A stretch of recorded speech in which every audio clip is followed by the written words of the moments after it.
તમારા દીકરા સાથે પેલી એક વાત, તું મારો દરિયો વાળું જે ગીત છે, તું મારો દીકરો ને બાપ શું હું, કોઈ દી મને હામો થાતો નહીં તું. તમારી જે સંઘર્ષનો સમય રહ્યું છે એ કેવો રહ્યો છે? 1.5 વર્ષની ઉંમરથી મારા મમ્મી ઓફ થઈ ગયા, 7 વર્ષ થયા અને મારા પપ્પા ઓફ થઈ ગયા. કોઈ મારી આગળ પસરતું નહીં. મારે નોકરી જાવ તો મને કોઈ નોકરી રાખતું નહોતું. બધાને 80 રૂપિયા આપતા જાણે, એટલે મને 40 રૂપિયા આપજો. આજે આ સોનું પહેરવાનું શું કારણ છે? આટલું બધું સોનું પહેરો છો? મારી પાસે ફોર્ચ્યુનર ગાડી હોય. હવે મને કોઈ નક્કી કરવા આવે પ્રોગ્રામ માટે તો એ નક્કી કરી લે પહેલાં કે આ 5,000 રૂપિયામાં તો નહીં આવે. પણ મારી પાસે અલ્ટો ગાડી હોય જૂની, પતરાવાળમાં રહેતો હોય તો એ નક્કી કરે કે આ 2,000માં આવશે, આની જરૂર છે. મારું માનવું છે પરિવાર ઉપર જે જોક્સ કહી શકે એ બધે જ ચાલી શકે. હું કારો છું, હું આવો છું, હું તેવો છું. બીજાને બદનામ કરવા કરતાં પોતે બદનામ થઈ જાય. કરુણતાની ચરણસીમાએ જ્યારે પહોંચે માણસ, પછી માંથી હાસ્ય પ્રગટ થાય. લોકો આખો દિવસ કંટાળી જાય છે. કંટાળ્યા પછી એને જ્ઞાનની જેવું નથી, એને મગજ ફ્રેશ કરવો છે.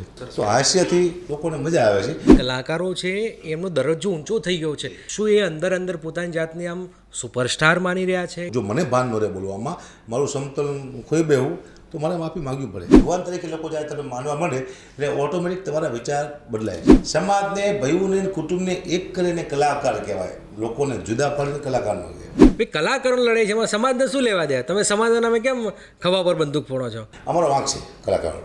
અમે ગુનેગાર છીએ. અમારે જે નથી કરવાનું એમાં કરી રહ્યા છીએ. અમારી વાણી માથે મારો સ્વયં હોવો જોઈએ, એમાં હું પણ આવી છું. બધા કલાકાર આવી જાય છે.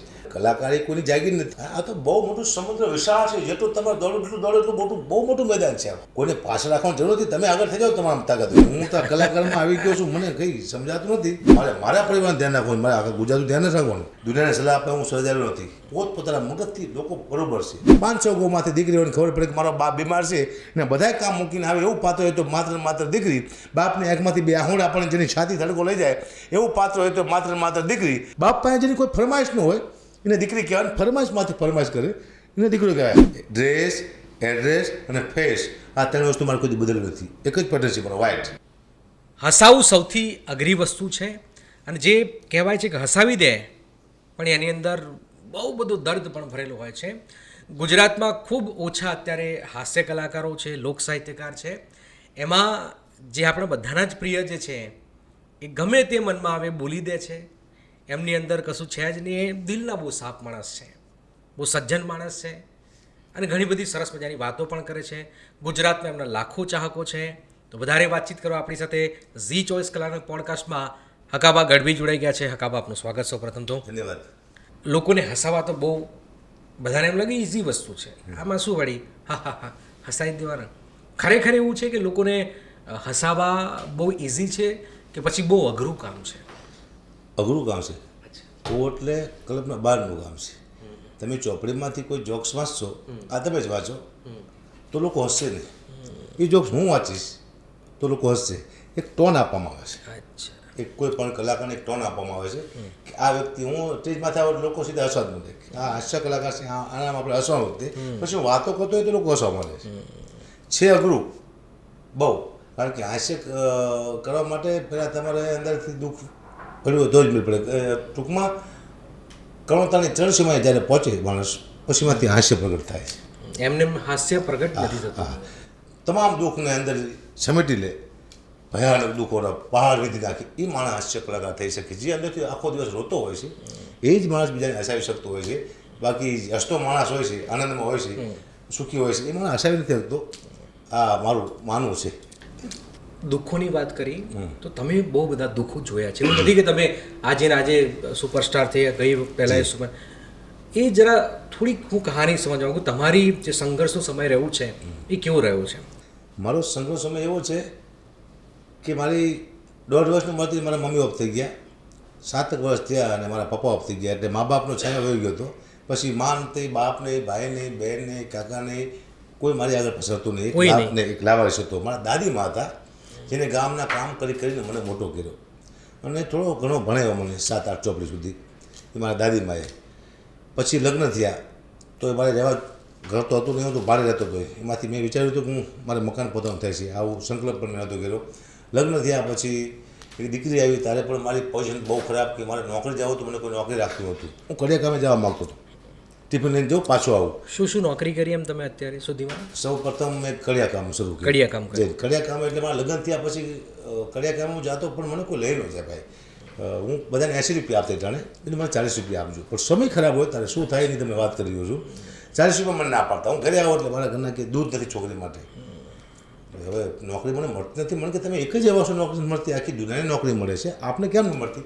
સમય જ્યારે ખરાબ આવે ત્યારે નોકરી પણ ન મળે. તમારે કામ કરવું, શું કારણ હતું એ તમે જરા ચેક કર્યું હતું? ભાઈ સમય ખરાબ હતો મારો. સમય જ ખરાબ હતો. હા, હું નોકરી જઉં, બધા ચોકડીમાંથી ઉભા રહો, એક માણસ આવે છે 10 જણા લઈ જાય છે મજૂરીમાં, મન ના પડે છે ભાઈ મને અડધા પૈસા આપજો. પણ તમે કઈ ઊંચું નહોતું કરતા, બરોબર કામ નતા કરતા, એવું હતું? નહીં, સમય જ ખરાબ હતો. સમય એટલે કીધું મને અડધા પૈસા આપજો, હું બહુ મહેનત કરીશ, પણ મને લઈ જાય લોકોને ખબર પડે ને. અચ્છા. મને લઈને જ જતા. પછી સમય કેવો આવી પણ તમારી કંઈક છાપ એવી હતી કે શું નહીં, હતું? એ ટાણે તો પછી તું કેમ ના લઈ જાય? એમ મજૂરી કામ તો બધાને લઈ જાય. નહીં, હજી એવા ઘણા લોકો છે દુનિયામાં કે જેને મજૂરી કરવી પણ મળતી નથી. અચ્છા. હા, સમયને હું સમયથી બહુ પરિચિત છું, વાપરી છું. સમય ધારે તો શું કરી શકે, હું તમને દાખલા આપું છું. બિલકુલ. પછી મારી દીકરીનો જન્મ થયો, એની 2-3 વર્ષ ઉંમર હતી. હવે એને વીંછી કેળો. હા, એ મેં હાંસી તોડ્યો હતો વિશે. મેં કીધું મારી દીકરી ફેલ થઈ જશે, ફેલ થઈ જાય છે. દવાખાને ગયા, મને 5,000 રૂપિયા કીધા તાત્કાલિક દવા લાવવાના. મારી પાસે હતા 200 રૂપિયા. પાછી મારી દીકરી મારી સામે મરી જઈ, પણ હું 5,000 રૂપિયા ન લાવી. 5,000 રૂપિયા હોત તો મારી દીકરી બચી જાય. પણ મને સગા વાલા સંબંધી બધા હતા, કોઈએ મને આપ્યા નહીં, કારણ કે સમય ખરાબ હતો. પછી મને જીવનમાં એક દુઃખ રહ્યું કે હું મારા બાળકને દીકરીનું પછી નિધન થઈ ગયું. હા, તરત 5,000 રૂપિયા હોત તો બચી જાય, પણ મને કોઈ 5,000 રૂપિયા આપ્યા નહીં. આખા દિવસમાં એટલે ભીખ માગી, મને 5,000 રૂપિયા આપો, મારી દીકરી બચી જાય. ફોન કરીને એટાણે પણ ફોન એવા નહોતા, ડબલાવાળા હતા, સમજી. રૂપિયા નાખીને, પણ કોઈ ન આપ્યા. પછી મારી દીકરી ગુજરી જઈ. પછી મને અફસોસ થયો કે ચાલો હું બાળકને બચાવી નાખું મારા, તો મારે જીવવાનો કોઈ અધિકાર છે નહીં, મારે રહેવાયની દુનિયામાં. પછી પરમાત્માને એમ થયું કે આને ખટકો રહી ગયો છે જીવનમાં, કે મારી દીકરી પૈસાને મળી જઈ. પછી મારા મિત્ર છે, એનો એક દીકરો હતો, સુખી હતા. એને એવો વાયરસ આવ્યો, એ પોતાનો બાપ આખી સુટકેસ પૈસાને ભરી ઊભો હતો કે મારા દીકરાને બચાવી લો. તો દીકરાને ન બચાવી કહો. તારે મને એમ થયું કે નહીં, એક પરમાત્માનો લેખ હોય છે. પૈસા હતા તોય બાળક ન બચ્યું, મારા પાસે નહોતા તોય બાળક ન બચ્યું. એટલે સમયથી આજની કોઈ છે નહીં. પછી સમય તમારો મિત્ર થવો જોઈએ, અને હવે સમય મારો મિત્ર થયો છે, મને સપોર્ટ કરે છે, તો અહીંયા સુધી પહોંચ્યો છું.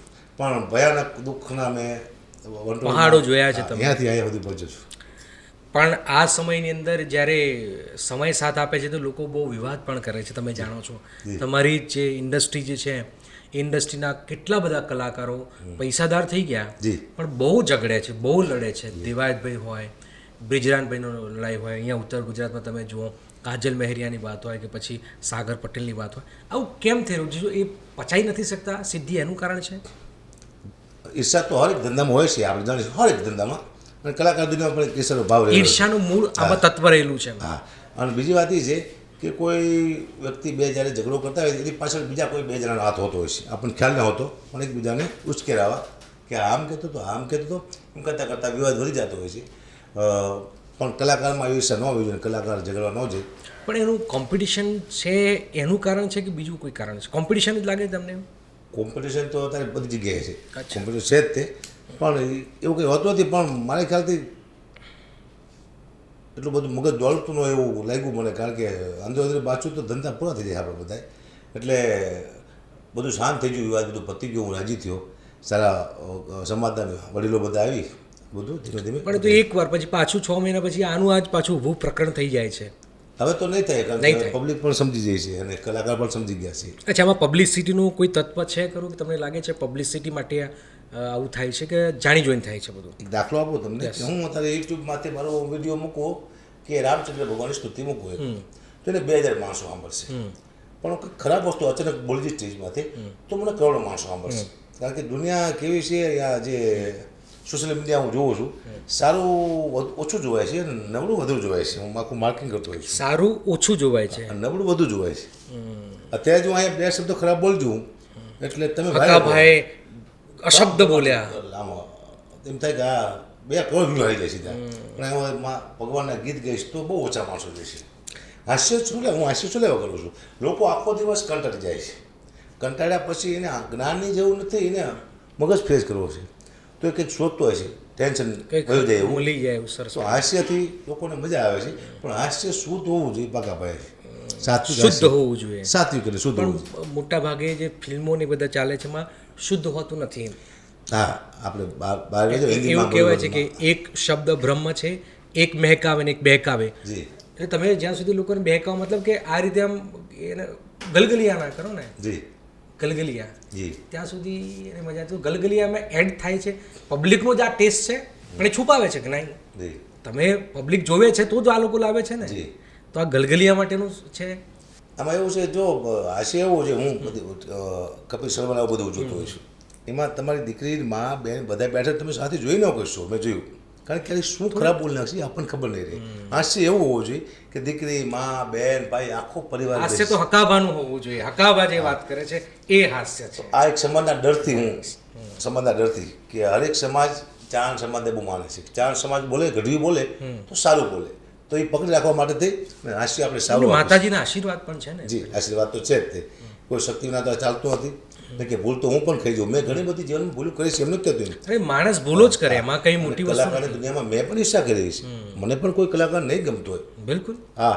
પણ હું જાહેરમાં કહું તો ખરાબ લાગે આપણું અંદર રાખવાનું એટલે માણસની ભાઈ આપણે એમ કહીએ છીએ કે માણસ ઈર્ષા ના કરે ભાઈ માણસ છે તો ઈર્ષાએ કરે રાગ પણ કરે દ્વેષ પણ કરે પણ એની લડાઈનો એક પેટર્ન નથી એને અંદર સમાવી લો કાં તો બીજું તમે શાંતિથી રસ્તો આમ ફટાઈ લો ફાટી જાઓ અલગ થઈ જાઓ બીજું શું તમારા હાસ્યના તો ઘણા બધા કિસ્સાઓ બહુ જગવિખ્યાત છે તમારા દીકરા સાથે પેલી એક વાત જે મેં જાણી કે ભાઈ પેલું તું મારો દરિયોવાળું જે ગીત છે એને તમે કઈ રીતે કહો છો એક તો મારા દીકરાએ મને ફરમાઈશ આપી કે પપ્પા તું મારો દરિયો અને છાંટો હોય તું આ ગીત તમે ગાઓ તો સારું લાગશે પણ મને તો આવડતું નહોતું ને શબ્દ પણ એક લાઈન મેં તો હું એને કહી નાખું તારે તે આપણે બેન બાપ દીકરાની અને મારા દીકરાને ખબર નહોતી કે શું મારા પપ્પા ગાવાના છે સ્ટેજમાંથી મારી સામે બેઠો હતો પછી મેં હાથ મૂકીને ગાયું કે તું મારો દીકરો ને બાપ શું હું કોઈ દી મને હામો થાતો નહીં તું પછી કીધું આ આપણે ગાવાનું છે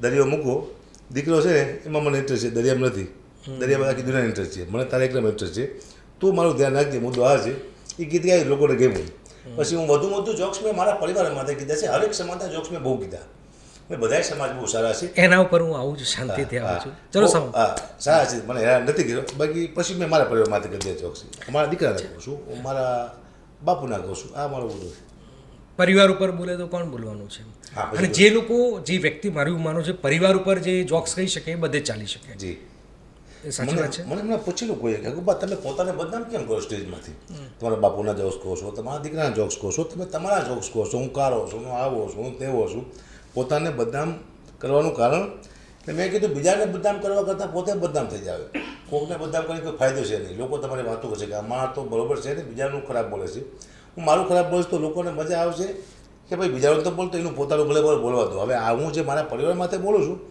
મારી પત્નીને બાગાત રાખું છું ખાલી મારી દીકરીને બાગાત રાખું દીકરીનું બોલું સારું બોલું એનું નેગેટિવ ન હોય મારા દીકરાનું નેગેટિવ બોલી નાખું મારા બાપુ જો બોલી નાખું સ્ત્રી છે એની ઇજ્જત કરવી જોઈએ આપણે બિલકુલ આપણા પરિવારમાં એટલે હું મારા પોતા માથે બોલી નાખું છું બંદા ભલે હું થવું મને પોહાય છે પણ બીજાને બદનામ નથી કરવા ઘણી વાર મને કહેતા હકુબા તમે બહુ સારા માન્યો છો એવું સાબિત કરવા માગો છો તમે સારા છો નહીં મારામાં એક પણ ગુણ એવો નથી કે હું સારો એવો મારામાં બધા એવા ગુણ છે એક ગુણ છે કે હું જે છે તમારી સામે બોલી જાઉં છું બાકી મેં જીવનમાં ઘણા એવા કામ ખરાબ કર્યા છે પણ છેલ્લા 10 વર્ષથી મને એમ થયું કે હવે લોકો આપણને માનવા માંડ્યા છે આપણને એક ઇજ્જત આપે છે આપણા પગ ધોવે છે આપણી પૂજા કરે છે આપણને લોકો પગે લાગે છે પછી જ્યારે તમને લોકો પગે લાગવા માંડે ને ભગવાન તરીકે લોકો જ્યારે તમે માનવા માંડે એટલે ઓટોમેટિક તમારા વિચાર બદલાય એ જ મારે કહેવું હતું કે ભાઈ હવે આપણા જે કલાકારો છે એમનો દરજ્જો ઊંચો થઈ ગયો છે શું એ અંદર પોતાની જાતને આમ સુપરસ્ટાર માની રહ્યા છે કે ભગવાનનો દરજ્જો માની રહ્યા કે હું જ માય બાપ છું એના કારણે આ પડતી શરૂ થઈ રહી છે બની શકે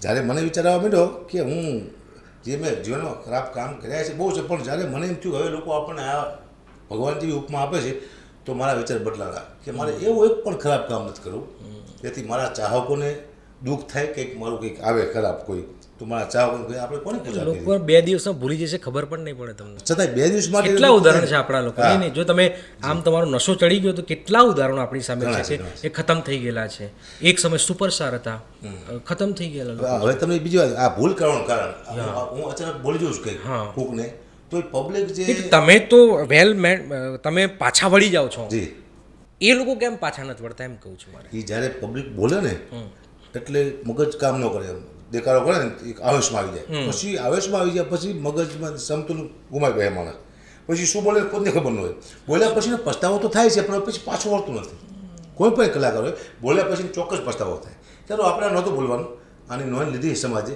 લોકોએ કીધું કે કોમેન્ટો તો આવી માફી જ માગે પાછું કે ભૂલ થઈ ગઈ માફી માગો, પાછું ભૂલ થઈ ગઈ માફી માગો. એ કેટલી વાર માફી માગશો એ તમે? બધી શું ઓલું આવેશ માફી મગાવે હરી વ્યક્તિને મારે પણ માગવી પડે ને. જો મને ભાન ન રહે બોલવામાં, મારું સમતોલન ખોઈ બેહું તો મારે માફી માગવી પડે. ક્યારે માગવી પડે કે જ્યારે સમાજનું કંઈક અહિત થતું હોય એવું જ્યારે મારાથી બોલાવાનું હોય કે સમાજને બહુ મોટું નુકસાન છે, તો મારે માફી માગવી પડે. પણ એકાદ સમાજનો જોક્સ કહી દીધો હોય એ માફી માગવા લાયક નથી, અને માફી મગાવે તો હું માણસોને માનતો નથી, કારણ કે હું તો હાસ્ય માટે આનંદ માટે કરું છું.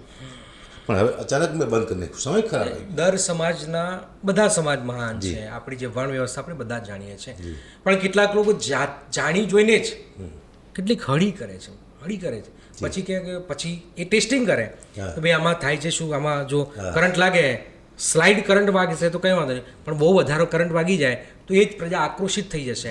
પછી પાછા એક મેસેજ વિડીયો બનાવી દે ભાઈ મારાથી ભૂલ થઈ ગઈ માફી માગી દઉં છું. શું આ અખતરા કરવા બહુ ભારે નથી પડતા? તમે દર વખતે સમાજની લાગણીઓ કેમ દુભાવો છે? તો બિલકુલ તમારી વાત સાચી છે. પછી શરમ આવે છે અમને પણ કે એકવાર ભૂલ થાય, 2 વાર થાય, 3 વાર 4 વાર થાય, વારંવાર ભૂલ કરવી એ કલા લાયક નથી. કલાકાર પાસે અપેક્ષા હોય છે લોકોને કે કલાકાર એને કહેવાય કે કોઈ 2 સમાજમાં તિરાડ પડી હોય, કલાકારને સાંભળે તો 2 સમાજ ભેગા થાય. બિલકુલ. અને પહેલાં થતું જ હતું ને. હા, 2 ભાઈઓ બાજ્યા હોય અને કોઈ ભીખુદાન ઘડી જેવો રામની ભરતની વાત માંડે તો 2 ભાઈઓ ભેગા થઈ જાય. સમાજને, ભાઈઓને, કુટુંબને એક કરીને કલાકાર કહેવાય. લોકોને જુદા પાડીને કલાકાર ન કહેવાય. સાહિત્યકાર, આ કાર શબ્દ નથી બરોબર, લોક સાહિત્યકાર અને લોક સાહિત્યકાર શબ્દ જ નથી. લોક સાહિત્ય કલાકાર અને સાહિત્ય. કારે ક્યાંથી ખબર નથી, કાર છે ને ખતરનાક આવી ગયું છે, કાર છે જ નહીં. સાહિત્યકાર જેના હાથમાં કાર આવે સ્પીડમાં જ પછી મોંઘી ગાડીઓ આવી ગઈ છે ને, લોક સાહિત્ય કલાકાર અને સાહિત્ય કલાકાર. અચ્છા, એ જ લોક સાહિત્ય કે બધા પોતાની જાતે લોક સાહિત્યકાર કહે છે, પછી સાહિત્યકાર કહે છે, તો આમાં શું ફરક છે? સાહિત્ય એટલે પોતામાંથી ઉત્પન્ન થયેલું છે, મેં બનાવેલું મારી વસ્તુ, બિલકુલ બિલકુલ, મેં લોકોને આપી, પોતાનું સર્જન છે, પોતાનું સર્જન. અને પછી બીજા કલાકારોએ મારી વસ્તુ લઈ અને લોકો સુધી પહોંચાડી, અથવા લોકો પાસેથી લઈને લોકોને પાસે પહોંચાડી, અને લોક સાહિત્યકાર કહેવાય. અને મેં સર્જન કર્યું કોઈ કલાકારે એને સાહિત્યકાર કહેવાય. જેમ કે કવિ દાદ, કવિ કાગબાપુ, રાજાબા ગઢવી ગણાય સાહિત્યકાર. બિલકુલ બિલકુલ. સાહિત્યકારમાં બધાય કલાકાર સાહિત્યકારમાં ન ગણાય. રાજાબા ગઢવી પોતાનું છે ને પાસે, પણ બધાય અત્યારે પોતાની પાછળ લોક સાહિત્યકાર જ લગાવી દે છે. એ લોક સાહિત્યકારમાં એની ખબર હોય તો લગાવાય કે લોક સાહિત્યકાર શું છે. લોક સાહિત્ય એટલે ધરતીનું દાવણ છે. લોક સાહિત્યકાર એટલે અભણ બોલે ભણેલો સાંભળે. લોક સાહિત્ય એટલે ગામડું બોલે ને શહેર સાંભળે. આ લોક સાહિત્ય સારી વાણી આપે અને લોકો એમાંથી કંઈક પ્રાપ્ત કરે. લોકોએ કલાકારને એટલા માટે બનાવ્યા છે, કલાકાર આપણા બાળકોને કંઈક આપશે. આવું બધું. હું લોક સાહિત્યકાર નથી, હું હાસ્ય કલાકાર છું. હાસ્ય કલાકારની ઇમેજ 30 વર્ષ પહેલાં કંઈ નહોતી. 30 વર્ષ પહેલાં ટ્રીટમાંથી કોઈ હાસ્ય કલાકાર હતો નહીં.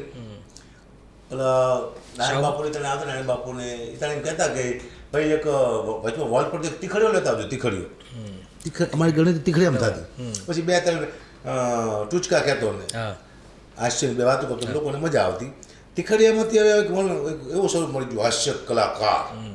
એટલે અને અત્યારે હાલવા માંડ્યું, લોકોને હાસ્યની જરૂર પડવા માંડી, કારણ કે ડૉક્ટર કહે છે કે હસવાથી રોગ મટી જાય છે.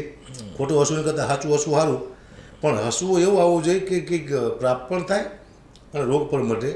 તમારા બોલવાથી લોકોને રોગ નથી જવા જોઈએ માનસિક કે આને મારી નાખી એવા, તો સારું આપવું. હાસ્યમાં પણ ઘણા બધા તફાવત છે, લોક સાહિત્ય અને સાહિત્યકાર અને હાસ્ય કલાકાર. પણ કલાકાર એક સમાજનું નથી હોતો, બધા સમાજનો હોય છે કલાકાર. એ જ સરસ વાત કરી, પણ કેટલાક લોકો તો માની લે કે હું આ જ જ્ઞાતિનો છું, અને પછી કોઈ વ્યક્તિ કોઈ જ્ઞાતિમાં જન્મે એમાં એનો રોલ છે જ નહીં. કોઈ રોલ તો છે જ નહીં. તમે ગઢવી સમાજમાં જન્મ્યા, એમાં તમારો રોલ તો 1% નથી ને. નહીં. તો પછી આટલી બધી શેની છે એમ કહું છું એમ. અને કલાકારી કોઈની જાગીર નથી. યસ, આ તો બહુ મોટું સમુદ્ર વિશાળ છે. જેટલું તમે દોડો એટલું દોડો એટલું બહુ મોટું મેદાન છે. કોઈને પાછળ રાખવાની જરૂર નથી. તમે આગળ થઈ જાઓ તમારા તાકાત હોય, પણ બીજાને પાણીને આગળ થવું મહત્વનું મને લાગતું. પોતે થઈ જાઓ આગળ. તમારી પાસે હવે ધારો કે 35 કલાકાર બેઠા છે અને હું જો હું ઈચ્છા કરું 35ની આ ફેલ થઈ જાય, આ ફેલ થઈ જાય, એ કરતાં મારે પહેલાં એટલું વિચારવાનું છે કે મારી પાસે કેટલું છે, કે આટલું છે 1 કલાકનું હાસ્ય છે, એમાં હું હાલી ગયો તો હાલી ગયો, ને કે વાત પૂરી. મારી પાસે કંઈ છે જ નહીં. મારા લોકોને સાઈડ કાપી કઈ જ કાપી ગઈશું. એટલે સાઈડ કાપવાની જરૂર નથી. તમારી પાસે છે એટલું રજૂ કરો, પણ હાલે રાખે છે મારું બેટું. હતું અદભુત છે. હું તો કલાકારમાં આવી ગયો છું, મને કંઈ સમજાતું નથી. મેં તો ઘંટી ચલાવી લોટ દળવાને આંટો ધરતો હું. હીરા ગઈ સામે ઘરે કામ કર્યું, પોતાની કંપનીમાં કામ કર્યા, એસીના કેલબા ઉપાડ્યા, મેં ઘણા બધા મજૂરી કરી છે. અને ઘંટી ચલાવતા મને એક દી વિચાર આવ્યો કે હું જ્યારે બોલતો હોય ત્યારે બેનું દીકરું દરાવ આવે છે, હસે છે, હસવા માંડે. હું કંઈ પણ બોલું હસવા માંડે. બીજું કંઈક ટોન આપ્યો છે ભગવાન મારા ગળામાં. હું બોલું ને લોકો હસે છે કેમ? કોઈ પણ વાત કરું લોકો હસે છે. એક દિવસ નાનેસર ગામમાં ગયો હતો પ્રોગ્રામમાં, અને મેં કીધું મને મોકો આપજો. તો ગોવિંદભાઈ પાલે એમ કીધું કે હકાબા ગઢવી છે, હકાબા પછી થયો. છોકરો સારું બોલે છે, આપણે એકવાર સાંભળી ગઈ તો હું 5-6 જોક્સ બોલે, લોકોને મજા આવી. એ ત્યારે મારો 50 રૂપિયા પગાર હતો ઘંટીમાં. પણ મને અત્યારે કીધું ભાઈ તમારો પ્રોગ્રામ કરવો છે, મહિના પછી એક જગ્યાએ પ્રોગ્રામ છે, કેટલા લેશો? તમે કહો પેલા કે 500 રૂપિયા આપશું. તો મારા મગજ કામ બંધ થઈ ગયું. 500 રૂપિયા કેવી મોટી વાત કહેવાય. પછી મને 2-3 ઊંઘ જ ન આવી કે હું શું બોલ નાખીશ નહીં. એ 500 રૂપિયાથી મારી શરૂઆત થઈ, અત્યારે અહીંયા સુધી પહોંચ્યો છું. બસ. પણ એ 500ની જે વધારે જે પ્રેમ હતો, અત્યારે 5 લાખ મળે પણ તો એટલી વેલ્યુ નહીં. આનંદ નથી આવતો. કાલે મારો પ્રોગ્રામ છે, બોલું તો રાતે હું નથી. 500 રૂપિયા આવ્યા જે કંઈક કરી દેખાવાની ધગસ હતી. અને હું જ્યારે કલાકાર થયો ત્યારે પછી આવું નહોતું સમાજનું બધું, કે કોઈ સમાજ ખોટું લગાડશે. બધા શાંતિથી રહેતા હતા પહેલાં. શાંતિથી. અત્યારે એવું શું થયું છે કાબા, તમે તો બહુ ફરો છો, કે બધું પાર્ટી કે જાતિ અને લડાઈ, આ રોજ બળો કકરાશ બહુ વધી ગયો છે. આ ત્યાં સુધી ચાલશે. કોઈ એમ કહેશે કે હું રબારી છું, કોઈ કે હું ભરવાડ છું, કોઈ કે હું ગઢવી છું, કોઈ કે હું દરબાર છું. પણ એ ખતમ થવાનું નથી, તમે માનો છો ખતમ નહીં થાય. હા, પણ એમ જેથી કોઈ એમ કીધું કે હું હિન્દુ છું તેથી બધું થાય છે. જેથી કોઈ એમ કીધું કે હું હિન્દુ છું, એ બહુ નથી મળતી સાંભળવા. પણ નહીં, હું ખુદ નથી કહી શકતો ને. કેવા છે હું ગઢવી છું એવું કહું કે મારે કે હું હિન્દુ છું. હિન્દુ થઈ ગયું હિન્દુ, તારે નાચ જાય મટી જાય છે. પણ આ તો હાલવાનું, કારણ કે સોશિયલ મીડિયા છે, 2 વ્યક્તિ અલગ અલગ સમાજના બાજુ, નાના છોકરા જે અભૂત છે, જેને ખબર નથી, અને સોશિયલ મીડિયામાં ચાલુ થાય કે આ સમાજને આવું ખરાબ કીધું, અને આ સમાજને આવું ખરાબ, અને આખા સમાજ 2 સામે આવી જાય છે. પણ સમાજને પહેલાં 2 છોકરાને ભેગું થવું જોઈએ, ભેગા કરવા પડે, પૂછવું પડે કોનો વાંક છે, ક્યાંનો વાંક છે, તો એકબીજાને સમાધાન કરી દેવાય. પણ આવી બધી લડાઈ ઉપર જરૂર નથી કે એક 2 મહિના ખપી જાય, માથા ફૂટી જાય ને આવું મેં સમાજમાં જોઈએ છે, ઘણા સમાજમાં. અચ્છા, સીધું સમાજે નિર્ણય ન લેવાય કે ભાઈ કોની ભૂલ છે પેલા નક્કી. અચ્છા, એક સરસ વાત, ભાઈ કલાકારોની લડાઈ છે, એમાં સમાજને શું લેવા દે? તમે સમાજના નામે કેમ ખભા પર બંદૂક ફોડો છો? એ તમારી બેની લડાઈ છે ને. જી. તમે સમાજના નામે કેમ બંદૂકો ફોડો છો? તમારી વાત સાચી છે. અમારો વાંક છે કલાકારો. અમે ગુનેગાર છીએ. અમારે જે નથી કરવાનું એમાં કરી રહ્યા છીએ. અમારે ન કરવું જોઈએ. મને અમારું ધ્યાન રાખવું જોઈએ. અમારી વાણી માથે મારો સ્વયં હોવો જોઈએ. એમાં હું પણ આવી છું. બધા કલાકાર આવી જાય છે. બધાને ખબર પડવી જોઈએ કે આપણે શું બોલવું, શું ન બોલવું, આપણી પાસે લોકોને કઈ અપેક્ષા છે. અને આપણે સાહિત્ય કરવા બોલાય, સાહિત્ય કરો, હાસ્ય કરવા બોલાય છે, હાસ્ય કરો, ગીત ગાવા બોલાય છે, ગીત ગાઓ. બીજા શું કરશે ધ્યાન? અમેરિકામાં જે થતું થાવ તો આપણો મુદ્દો છે સંસ્કૃતિ સાથેનો ગુજરાત. તો ગુજરાતની સંસ્કૃતિની વાતો કરો.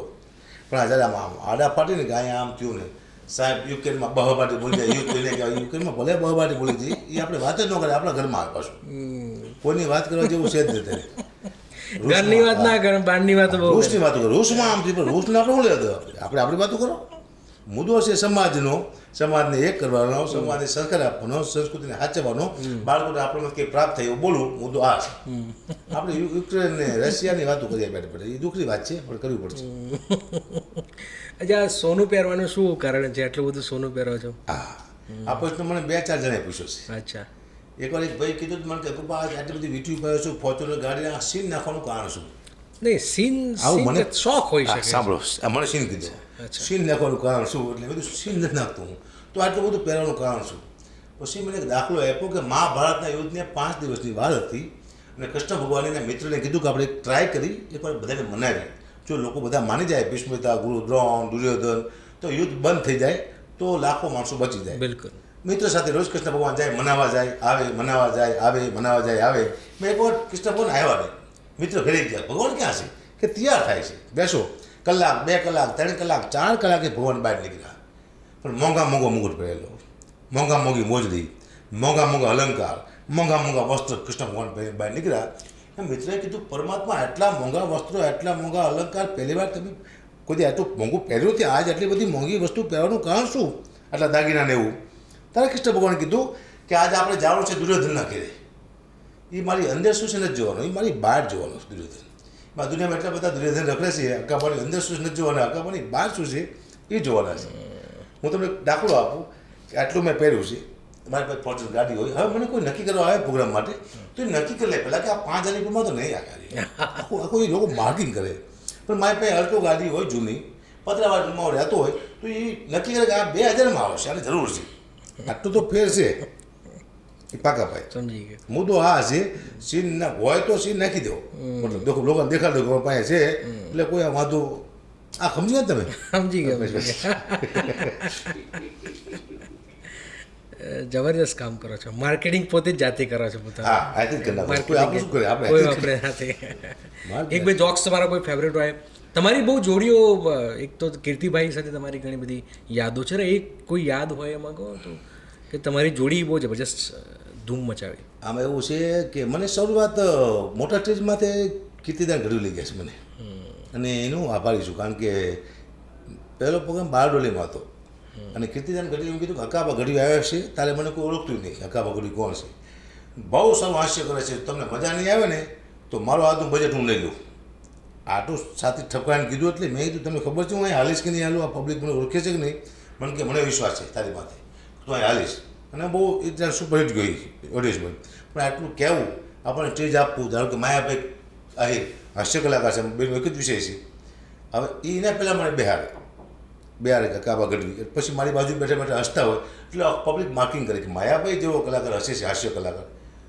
તો આનામાં કંઈ કહી છે તો આ માયાભાઈ કીર્તિદાન ગઢવી આ બે મને સપોર્ટ કરેલો મારી જીવનમાં અને એક ખુલ્લા દિલથી પણ કહે છે કે ભાઈ હા આજે એવું બહુ પોસિબલ નથી એમ કહું છું એમ એ વસ્તુ કે ભાઈ આ રીતે કેમ કે એક જ તમારી ફિલ્ડ એક જ છે જી. ક્યારેક ને ક્યારેક તમને લાગે આને આગળ લઈ જશે તો ક્યારેક મારો હું પાછળ જતો રહીશ તો આ હવે થઈ રહ્યું છે જી. એ સમય કદાચ નથી થયું સારી વસ્તુ છે ને બધા ધારો માયાભાઈ મને બહેર હું એટલો જામી ગયો પબ્લિક દેખાવા થઈ પબ્લિક ગાંડી તૂર થઈ જાય તો માયાભાઈ શું સમજવું પણ છતાંય મન મોટું રાખીને કે આ છોકરો આગળ આવે છે ને આગળ વધવો જોઈએ તો આટલી હેલ્પ કરવી અઘરી વસ્તુ છે બીજાને આગળ લાવવા દુનિયામાં બહુ ઓછું છે નથી લાવી શકતો મને બે વ્યક્તિ એવા નીકળ્યા કીર્તિભાઈ માયાભાઈ જેને મને સ્ટેજમાંથી સપોર્ટ કર્યો એવા બે કલાકાર નીકળ્યા કીર્તિભાઈ મને બહુ પ્રોગ્રામમાં લઈ ગયા પછી તો હવે મને નથી લઈ જતા હવે ખબર પડી કે હવે આ બીજા કોઈને લઈ જવો થઈ ગયો છે આ લઈ જવા જરૂર છે નહીં પણ મને સપોર્ટ કરવો કર્યો એ તો જરૂરી છે કે ભાઈ કે પ્લેટફોર્મ મળે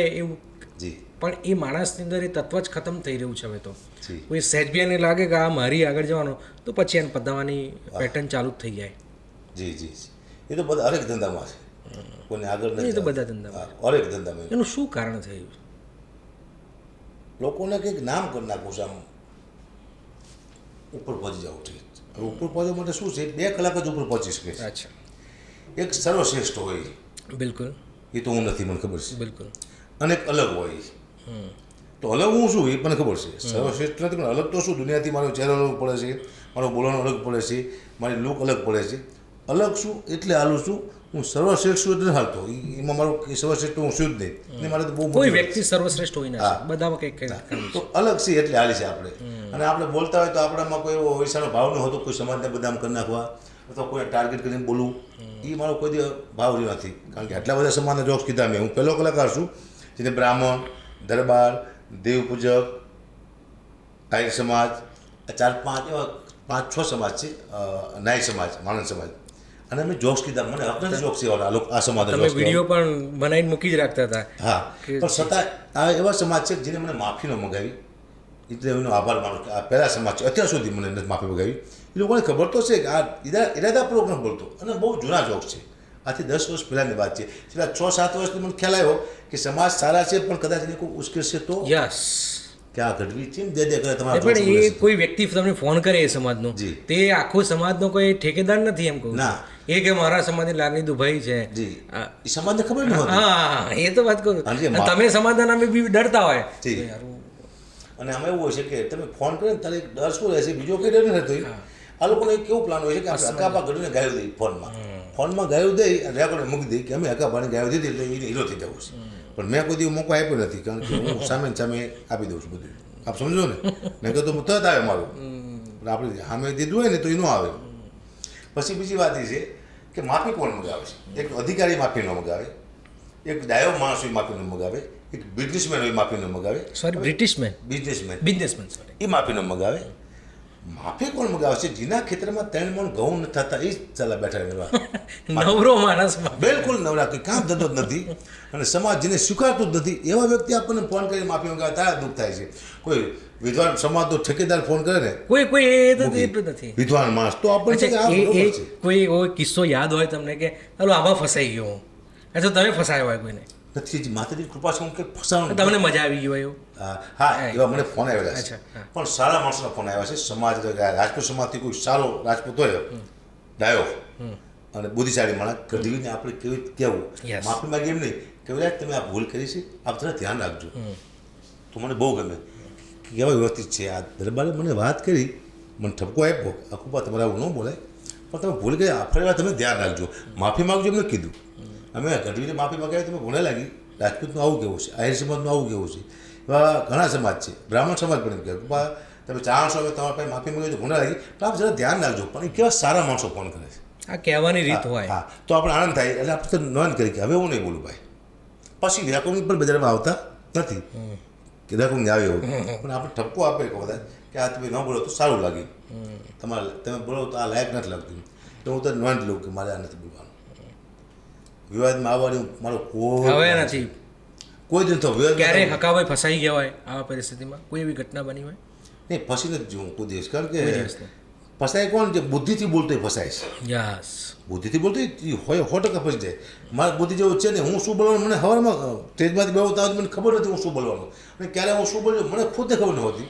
કારણ કે મારી સાથે સાજિંદા ગ્રુપ હોય છે, એ અમુક વાર બહુ નાત કરવા મને કે આ તો આપ તમે કોઈ દી બોલ્યા નથી, બધી બોલ્યું તો બોલાઈ ગયું છે, અમુક વાર અંદરથી નીકળી જાય. સ્ટેજ ઉપર જવાનું કદાચ અંદરથી નીકળી જતું હોય. પણ કૃપા એ છે કે અંદરથી સારું નીકળે છે, ફસાય એવું નથી કરતું. એ માતાજીની કૃપા છે ને કે હું ફસી જાઉં, પણ માતાજી જ્યારે સમય સાથ આપે છે.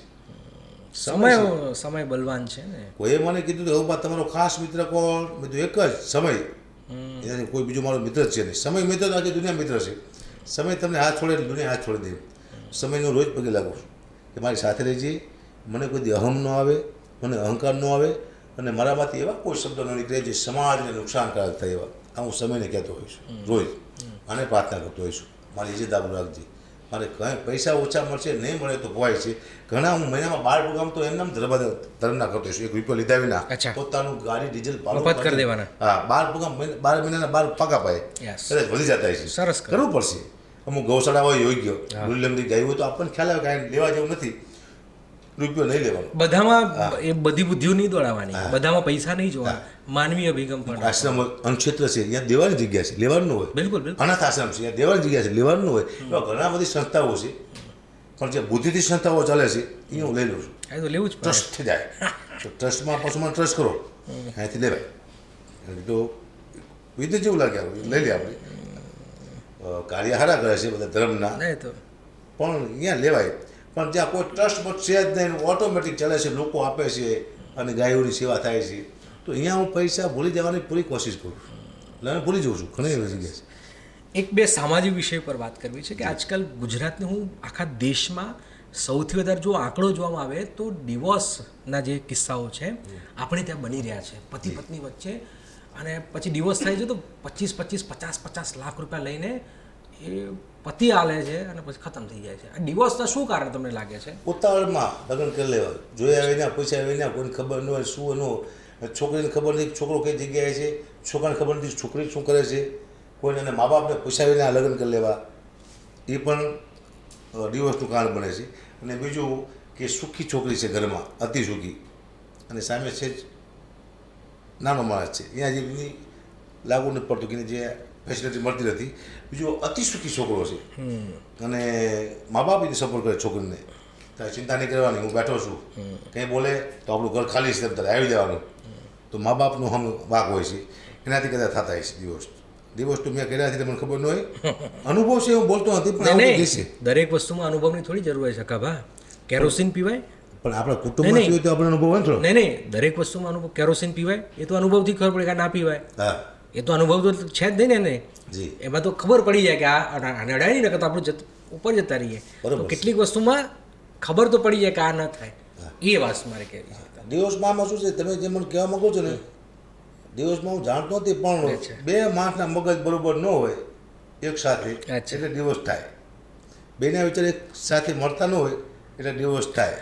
તો આપણે પહેલાં તમારા પિતાજી મારા પિતાજીની વાત કરીએ તો પહેલાં કેમ આટલા લગ્નો ચોંટી જતા હતા? પહેલાનું કારણ એ હતું કે હવે પહેલાં જોયા વગર લગ્ન થતા, મા બાપ કરતા, મા બાપ સગાઈ કરતા, જોતા પણ નહીં. નહીં. હવે છોકરો અને છોકરી એકબીજાને જોઈન કરે છે.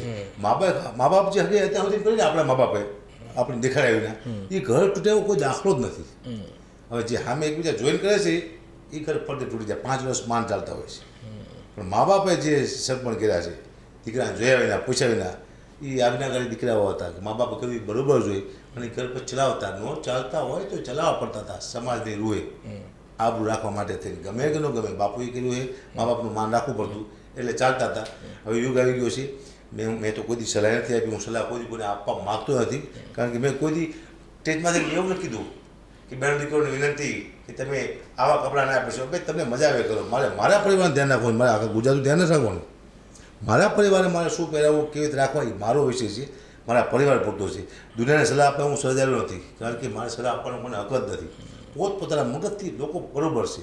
શું કરવું શું ન કરવું અત્યારે 3 વર્ષના 4 વર્ષના બાળકને ખબર પડે છે. સલાહ આપવાની જેને જેને સલાહ આપી છે એ ફેંકી જાય. કયું? હા, મેં કીધું સલાહ આપી હતી ચીજમાંથી. અચ્છા. કે સાહેબ કોઈ દારૂ ન પીતા, દારૂ સારી વસ્તુ નથી સાહેબ. મને હવારમાં ફોન આવી ગયો, ક્યાં તારા બાપનો પી શીખી. તું પેલા ફૂલ થઈ જાઓ, અમારે શું લેવા દેવા, આનંદ કરવો. દારૂનું વધુ કર્યું, સલાહ નહીં. એટલે આજે નહીં તો કાલે સલાહ ઉપર પણ ટેક્સ લાગવાનો છે, પણ એ નક્કી જ હોય કે મફતની સલાહ કોઈને પચવા નથી. નહીં, પણ તમે પૈસાથી સલાહ આપશો તો એ તમને તમારા જે જોક્સ હોય છે એમાં નેતાઓ પણ બહુ બધા આવે છે. તમારો કોઈ ફેવરેટ નેતા? મોદી સાહેબ મને ગમે. અને જોક્સ તમે કોના ઉપર મારો છો? મારા પરિવારમાંથી. નહીં, કોઈ નેતા ઉપર મારવા હોય તો? મારું શું ને જો અચ્છા, નેતાનું નામ નથી લેતું. નેતાનું નામ નથી લેવાનું. મંત્રી તરીકે મારું છું કે એક મંત્રી નીકળ્યા ગાડી લઈ અને અચાનક જ ગાડીના વ્હીલમાંથી નટ બોલ નીકળી ગયા અને વ્હીલ આખું નોખું પડી ગયું અને ગાડી ઉભી થઈ ગઈ. મંત્રીને પહોંચ્યું હતું ઘેર ફટાફટ. એટલે મંત્રી કહેવાય આખું વ્હીલ નીકળી ગયું છે, આનું હું શું કરું? ચિંતા બે ગયા માથે હાથ દઈને એમ ગાંડો નીકળ્યો. સાહેબ એક કામ કરો, તમે ચિંતામાં લાગો છો કે આ ગાડીનું વ્હીલ નીકળી ગયું છે, હવે શું કરવું? 4 નટ બોલ નીકળી ગયા છે. ગાંડે સલાહ આપી મંત્રીને કે 3 વ્હીલમાંથી એક નટ બોલ કાઢી અને તમે લગાડી દો, તમે ઘર સુધી પહોંચી જશો. એટલે મંત્રીએ કીધું તું તો ગાંડો છો ને? એટલે ગાંડે કીધું હું ગાંડો છું, મંત્રી નથી. એટલે મંત્રી સમજી ગયા બરોબર છે. આવું કંઈક સમજી ગયા. દેતા હોય થોડા જોક બધા. સૌથી વધારે મજા ક્યાં આવે ડાયરા કરવાની? બનાસકાંઠામાં મને બહુ મજા આવે. પ્રજા મજા આવે છે બનાસકાંઠામાં? હા, બનાસકાંઠા એટલા માટે મજા આવે કે કીધું ટાઈમ ટેબલ મસ્ત હોય છે. તમે 10 વાગે ચાલુ કરો 1 વાગે બાદ હાથ છોડી અને પબ્લિકને એટલું જ જોતું છે. પછી કોઈ માથાકૂટ નહીં. તમે જે પૈસા નક્કી કર્યા હોય તમને પૈસા આપી દે. પછી સ્ટેજ માથે કોઈને બેહવા ન દે, કલાકાર સિવાય કોઈ નહીં. પછી કોઈ તમને ફરમાશ દેવાનું આવે, કોઈ તમારે માથાકૂટ કરવાનું આવે. બનાસકાંઠો મને બહુ ગમે છે. ફરમાઈશવાળા બહુ ત્રાસ થઈ જાય. હા, ફરમાશ થાકી જાઓ તમે. એક ફરમાશ થઈ જાય તમારે ઝઘડા થાય. મારી રીતે અરે નામ ભૂલી જાય તો ઝઘડા થાય. મારું નામ કેવું હતું? બાપા નથી આવડતું મારું નામ, તમે નથી ઓળખતા. હું એનો મેન માણસ છું. ભાઈ શું અમે ઓળખીએ તમને? પછી ફોન ચાલુ થાય, ધમકીઓ ચાલુ થાય. આ કલ્ચર બહુ ખરાબ થઈ ગયું છે. બસ જલ્દી મેં એકવાર કીધું હતું 5 વર્ષમાં મારે વિદાય લેવી છે પ્રોગ્રામમાંથી. આવું બોલ્યો હતો. એમાં બોલ્યો 2 વર્ષ થઈને કોરોના આવ્યો. પછી તો હું જ ખાલી થઈ ગયો. હવે વિદાય નથી લેવી, શબ્દોને પાછા ખેંચી લીધા. શું વાત કરો? આપણે ત્યાં મોટા ભાગે શબ્દો પાછા જ ખેંચી લે છે લોકો. તરત ખેંચી લીધા. કારણ કે મેં ખેંચી લેવા ખાલી થઈ ગયો ને કે હું ખેંચી જાત. જો શબ્દ પાછા ન ખેંચ્યા હોત ને તો હું ખુદ ખેંચી જાત. આગળ ભાઈ તમે ઘણા બધા અત્યારે કેવું છે કોઈ નવરાત્રિમાં કોઈ આપણી સિંગર કોઈ ગીત ગાય છે અને ગરબા રમતા રમતા સ્લાઇડ ચણિયાચોળી હોય કે સ્લાઇડ પર કંઈક ઊંચું નીચું થઈ જાય તો પબ્લિક કહે છે કે ભાઈ આ તો આ પ્રોગ્રામ આ ખરાબ છે ને ભાઈ આમાં એ કલાકાર શું કરે? પબ્લિકને તો આટલું આમાં એમાં ઇન્ટરફિયર કરે, આટલી કોમેન્ટ એટલી બધી વાતો કરે છે કે આ સંસ્કૃતિ ગઈ. અરે ભાઈ તમે સાચવો ને સંસ્કૃતિ, એ કલાકારનો શું કરો છો? અમુક વાર એવું બને છે કે ડાયરો હોય કે કોઈ આમાં ડાયરો હું ધ્યાન રાખતો હોઉં છું, સાંભળવા કરતાં ભૂલ કરવા દાદા મારા બેઠા હોય છે. 1 સેકન્ડમાં ભૂલ કરી નાખે. અને ભૂલ તો હું તમે હું કોઈ પણ વ્યક્તિ બોલે એટલે હું 1 લીટીએ ભૂલ કાઢું. મારે કાઢવી હોય તો નીકળે ભૂલી. અને કોમેન્ટ બહુ ખરાબ આવે છે. હવે કોમેન્ટ જે કરે છે એને હું ચોક્કસ કહીશ કે જ્યારે તમે કોમેન્ટ કરતા હોય હકાબા ગઢવીને, તો હકાબા ગઢવી પાસે ટાઈમ નથી કોમેન્ટ વાંચવાનો. કોણ વાંચે છે? આપણી દીકરી, આપણી બેન, આપણો સમાજ, આપણું કુટુંબ, એ વાંચે છે. હકાબા તો વાંચે એનો ભાઈ, એની બેને વાંચતી હોય. તો એ તમારા પોતાના માણસો કોમેન્ટ વાંચે, મારો ભાઈ આટલું ખરાબ બોલે છે, મારો બાપ આવું ખરાબ બોલે છે, મારી બેન આટલું ખરાબ બોલે છે. તો ખરાબ તો તમે લાગો છો કોમેન્ટ લખો. કોમેન્ટ લખતા પહેલાં વિચાર કરો, કોઈ બોલીવુડ હોય કે કલાકાર હોય કે કોઈ મહાન સિંગર હોય, એથી ભાઈ ટાઈમ જ નથી કોમેન્ટ વાંચવાનો. મેં જિંદગીમાં મારી કોઈ કોમેન્ટ ના વાંચી. કોઈ હકબા તમને આવી ખરાબ સુખી થવામાં સારું છે આ કોમેન્ટ ન જ વાંચવી જોઈએ. હા, એટલે કોમેન્ટ વાંચવાથી શરૂઆતમાં ડર લાગતો હોય, પણ પછી હવે તો આદત પડી ગઈ. એવા કાયદા પણ છે, આ તો કોઈને ખબર ના નથી. છે તો એક કોમેન્ટ ખરાબ ન લખી ગયો. હું તારું મેં આવું એકવાર ટ્રાય કરી રહી, શ્વેતા બોલી દીધેલા 3 કોમેન્ટ વાળા. હા બિલકુલ. હા, સાહેબે કહેવાનું કહો ને એટલે વાર પકડીને લઈ આવે. પણ કેટલાને આપણે કહેવું? એ વાત સાચી છે, કેટલાને પકડવા. કલાકારને એક ખ્યાલ હોવો જોઈએ, કલાકારને હરેક વ્યક્તિને. તમે પણ, હું તમને ખરાબ કોમેન્ટ કરું, તમે તો કલાકાર નથી, પણ તમે પણ સાહેબે કામમાં કહ્યું કે મને આ ભાઈ ગાય લખે છે એટલે બહુ મોટી સજા છે, પણ કોઈ ધ્યાન આપતું ખબર નથી કે આવી બધી સજાઓ પડી છે. આમાં કોમેન્ટ કરો શું થાય? પછી એને પછી માફી માગે ને પછી શું ભાઈ? હા ભાઈ, એક અલગ મારે થોડીક ચર્ચા કરજો તમે એને. આપણે ત્યાં ગોરો રંગ, સુંદર ચહેરો, સુંદરતા, ફિટ બોડી, આ બધું બહુ જોવાય છે. એમાં ગોરો ચહેરો, અને દુનિયા એની પાછળ બહુ ગાંડી થઈ ગઈ છે, ગોરા ચહેરા પાછળ. એ જ બધું જ કમાય છે, એની જ પાછળ સમાજ ગાંડો છે. આ વર્ષોથી આપણે ત્યાં ચાલુ આવે, ગીતો પણ આપણે જોયા છે. મારો ચહેરો કાળો છે તો હું આગળ ના વધી શકું, મને કેમ સમાજે તુચ્છ રીતે જોવે? આના પર કંઈક થવું જોઈએ કે ના જોઈએ? એ મારે શું થવું જોઈએ? એમાં ઊંડું હોતું નથી, પણ મને આ મારો ચહેરો છે, કાળો છે, બિલકુલ. હું સાંભળવા જેવો માણસ છું, પણ જોવા જેવો માણસ. મારે એવું કેવું છે કે માણસની અંદર આ જ્યારે કાળો ચહેરો હોય, વાળ ઓછા હોય, તો એ માણસ અંદર એક એનો કોન્ફિડન્સ હોતો નથી. હા, એક કલાકાર બનવું હોય ને, કંઈક લેવલમાં જવું હોય તો પાછો પડી જાય છે. માત્ર કોઈ બી ફિલ્ડની વાત છે આ તો. ચહેરાથી પાછો. સિંગર હોય, સારામાં સારો ગાતો હોય તો એને તમે જોજો જજને નપાસ છે એડમાં કરશે, કારણ કે એ સારો ખૂબસૂરત ચહેરો જોઈએ છે. બધું આની પાસે ખૂબસૂરત, બધું ખૂબસૂરત. એને સારો ચહેરો જોઈએ છે, સારો અવાજ જોઈએ છે. સુંદરતા બહુ ગમે છે. અવાજ સારો છે, ચહેરો બરોબર નથી તો નહીં ચાલે. બે સારું હોવું જોઈએ. ચહેરો તમારો સારો હોય, અવાજ છે આગો પાછો ચાલશે, પણ ચહેરો તો દુનિયા માગે જ છે. સારી વસ્તુ માગે દુનિયા, સારું જ જોવું છે. પણ 100માંથી 50 લોકો છે ને 50ના ચહેરા સારા ના હોય. માનસિકતા, કોન્ફિડન્સ એનો નથી હોતો. યસ, પબ્લિકની માનસિકતા છે. જો અકાભાઈ આમ કહીને બેઠા હોત તો એ આગળ ના નીકળ્યા હોત. એમ કહું એ કોન્ફિડન્સ ક્યાંથી લાવવું મારે? મને હમણાં પ્રશ્ન પૂછ્યો હતો, પત્રકાર પૂછ્યું કે પત્રકાર હતો પણ કોઈ નાની ચેનલ કોઈ મને કે અકુબા તમારો ચહેરો તમને ગમે છે? તમને ગમે છે? પછી મૂંઝાનો એના પર હું ગયો છું. એને નથી ગમતું કીધું તો હાલો પછી એક માતાજી કે મને ગમે છે. કેવું ગમે છે? હું સુંદર છું કે ના? તો તમને મારો ચહેરો કેવું ગમે છે? કે ભાઈ પગે લાગો હું, હવે મને ખબર પણ તમારો ચહેરો મને ગમે છે. તો બરાબર કે મારો ચહેરો મને તો ગમતો છે ને. મારો ચહેરો, આ ચહેરો એક એવો છે, તમને દાખલો આપો, બહુ મારી સારી, મને લોકો બહુ ગમે મારી. હું ધારું તો એટલા સલૂન છે, મારા મિત્ર છે, મને કીધું કે મહિનામાં આગુબા તમારો ચહેરો બદલી જાય, બોલી જાય તો મને કોઈ ઓળખશે નહીં. મને નહીં, આ જ બરોબર છે. ડ્રેસ, એડ્રેસ અને ફેસ, આ 3 વસ્તુ મારે કોઈ બદલવી નથી. એક જ પેટર્ન છે મારો, વ્હાઇટ. એનું કોઈ કારણ છે? પેટર્ન વ્હાઇટ એટલે વ્હાઇટ. નેતાઓ પણ વ્હાઇટ જ મોટા ભાગે પહેરે. એમ ચહેરો મારો આમાં મેં કંઈ માથાકૂટ ન કરી, એવો ન હતો. એડ્રેસ હળવદ જ તે, પછી આગળ પાછી નહીં રહેવાનું, બદલવાનું નહીં. એટલે આ ચહેરો મને ગમે છે. હું જોવા જેવો નથી, પણ સાંભળવા જેવો તો શું.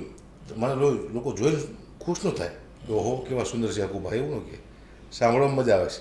વાણીમાં સુંદરતા ભગવાને આપી છે, પણ ચહેરામાં નથી આપી. દાખલો કે મને ભલે તો ચહેરાનો.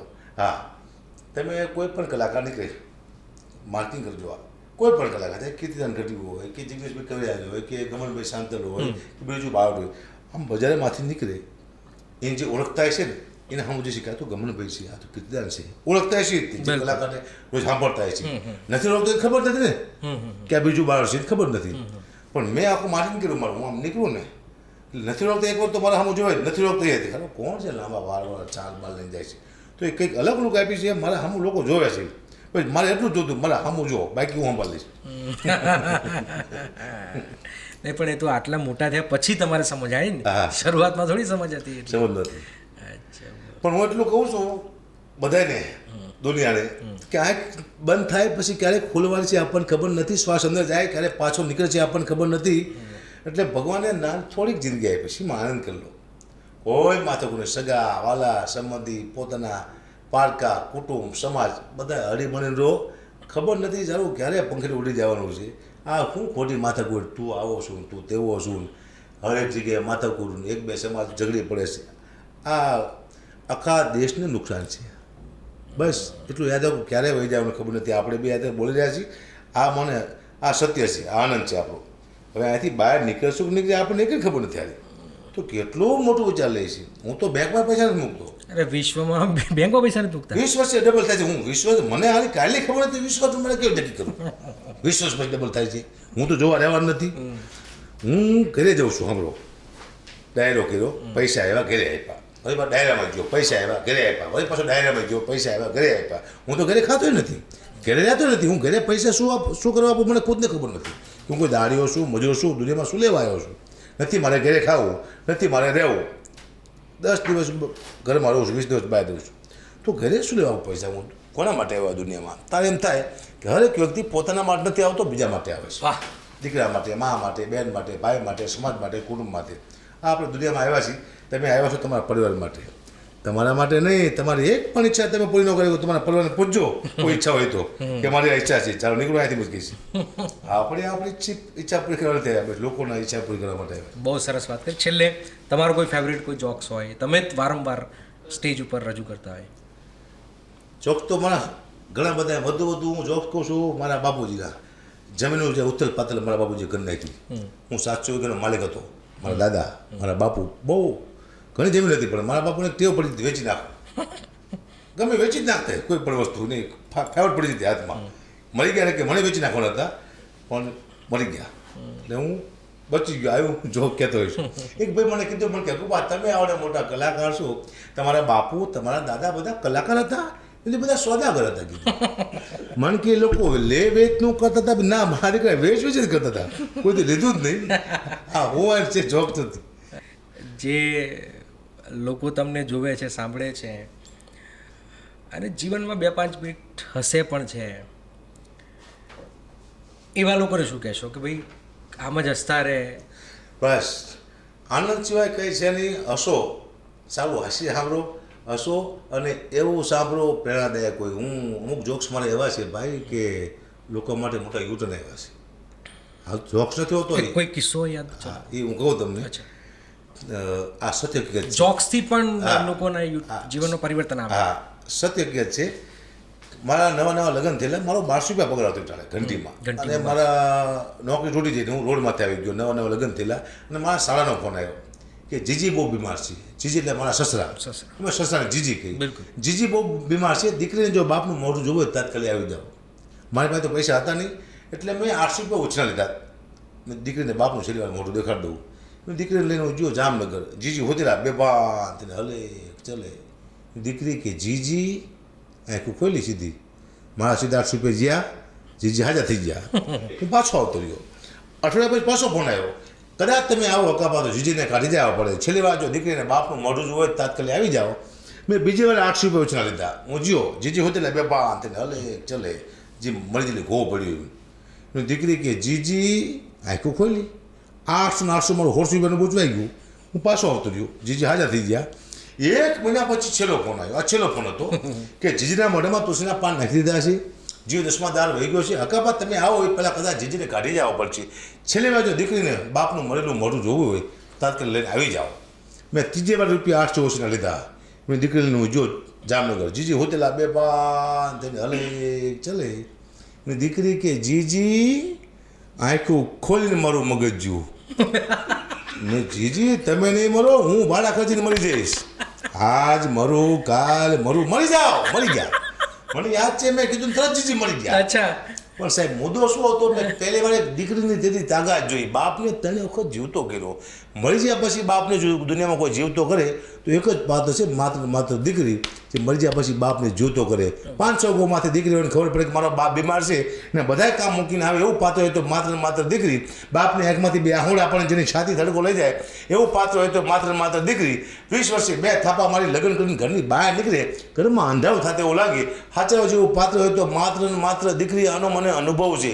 મારી 2 દીકરી છે, મને રોજ ફોન કરે છે, પપ્પા પહોંચી ગયા, ગાડી ધીમે આંકજો, ઊંઘ આવે તો હોઈ જાયજો, વહેલા આવતા રહેજો. આ દીકરી મારી રોજ ચિંતા કરે છે. પછી મારા દીકરાનો ફોન આવે છે, પપ્પા લેતા આવજો. શું ખટારો? પપ્પા તમે ભલે ખટરામ કરજો, મારા માથે ખટાવો લેતા આવજો. આને કહેવાય દીકરો. બાપ પાસે જેની કોઈ ફરમાઈશ ન હોય એને દીકરી કહેવાય. ફરમાઈશ માથે ફરમાઈશ કરે એને દીકરી કહેવાય. સાચા જેવું પાત્ર છે દીકરી. આ એક જોક્સ છે, અમે કંઈક મળે છે દુનિયાને દીકરી શું છે.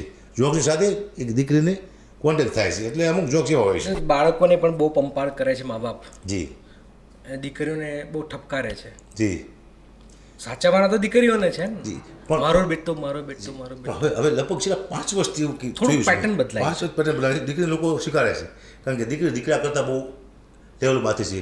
એરપોર્ટ જુઓ, આર્મી જુઓ, પછી આઈપીએસ જુઓ, બધી જગ્યાએ દીકરી છે. એટલે લોકોને એમ થયું કે દીકરી છે ને બાપને હવે ખબર પડી રહી છે. હા, સાચું ધન તો આપણી દીકરી. યુગ દીકરીનો આવી ગયો. હવે દીકરીનો યુગ આવી ગયો છે. બહુ મજા આવી, અને ફરીથી ક્યારેક સમય મળશે તો આપણી સાથે વાતચીત કરીશું ને ફરીથી એક નવા સફર પર જઈશું. પણ કેટલું અથડાયા કૂટાયા તને જોવામાં ટગર ટગર, દીકરીની વાત કરી કે તું સાલી કંજૂસની બેટી. કેટલું અથડાયા કૂટાયા તને જોવામાં ટગર ટગર ને તું સાલી કંજૂસની બેટી. એક નજર નાખવી એમાંય કેટલી કરકસર. આપણે બધા એકબીજા સામે, પરિવારના સામે નજર નથી નાખતા, જી નજર નાખવી પડશે. સાચી વાત છે. તમારી જે જોક્સ છે, તમારી જે વાત છે, એમાં પરિવાર સામે તો નજર નાખો. જી પરિવાર જે તૂટી રહ્યા છે, આપણે મા બાપ નજર નથી નાખતા, જી ભાઈ બહેન નજર નથી નાખતા. એક નજર નાખો, બધું જ 50% સમસ્યા તો સમાધાન થઈ જશે, મારું એવું માનવું છે. બાકી તમારા જોક્સમાંથી આ શીખવા જેવું છે. ખૂબ ખૂબ આભાર અકાબા, આપણે આ જોડાયા અને બહુ મજા આવી ગઈ. ફરી મળીશું. આપનો કોઈ પોડકાસ્ટ આપણે ગમ્યો તો આપ કોમેન્ટ પણ કરી શકો છો, લાઇક પણ કરી શકો છો અને શેર પણ કરી શકો છો. ફરી મળીશું. નમસ્કાર.